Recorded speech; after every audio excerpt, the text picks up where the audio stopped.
at Lakefront Arena for the unveiling of the UNO Privateers men's basketball schedule, and joined by the head coach, Mark Slessinger.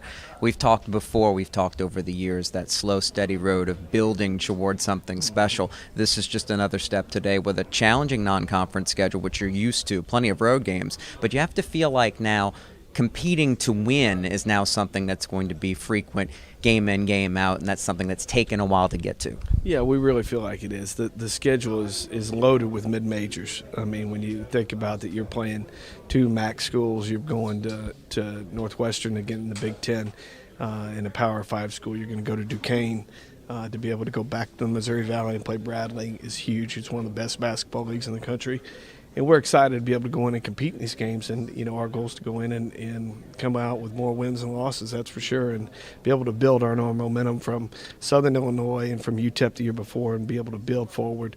It's time to turn the corner, and we're excited to be there. You've had exciting trips for your student athletes and staffs over the years, and that continues this year. Thanksgiving weekend in Chicago built in. You mentioned going to UMass, a trip to the Basketball Hall of Fame in Springfield. So these student athletes have had great experiences with your program over the years. This year's schedule is nothing new. It is, and that's something that when you really look at the student athlete experience, you want them to be able to not only play games at a high level, to travel the country, but you want to give them educational opportunities and life opportunities that they're going to remember. And we're not a group that stays in the hotel and locks in. We want to get out.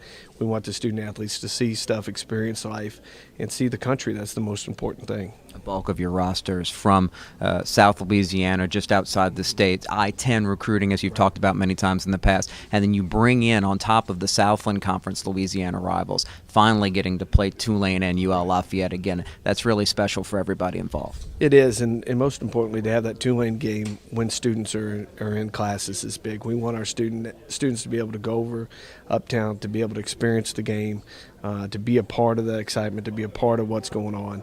And that's a huge piece of it, and we're excited about that, to be able to get that, and then to have UL back on the schedule, and then to have those guys back the next year, both at home, is really big for us in our program, turning the corner, to be able to have some competitive in-state games and in-city games that we can hopefully build on and move forward. Your schedule breaks down into 3 this year more than 2. You talk about non-conference and then winning the league if at all possible, 18 challenging games. But the way it breaks down, plenty of road games in non-conference, and then that bulk of home games coming right into the league before a tough road down the stretch. You break it into 3. You're hoping that non-conference schedule clearly gets you ready to win at home early and build some sort of momentum to try to compete for a title. It really does. We've had such great luck that we've kind of made a little bit in Lakefront Arena.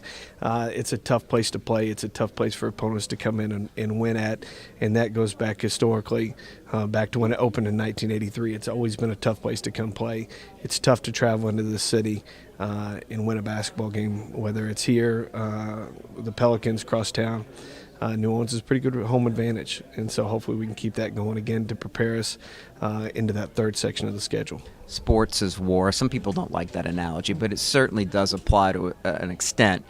You have to feel like going into this season for the first time, you've got a full army to go into battle with. Yeah, I really do, and to be able to have the continuity of having, 2 senior returners, to be able to have 3 juniors that have played significant minutes, to be able to have 2 sophomores that play significant minutes has been a huge step forward for us, and to just have continuity in building our program is a big plus for us. It's exciting. I can't wait to see, where this team goes in the very, very near future. The light at the end of the tunnel is closer and closer for UNO men's basketball. Looking forward to seeing how they do on the court this season. Thanks to Coach Mark Slessinger. Check out our analysis of the schedule and the team on sportsnola.com.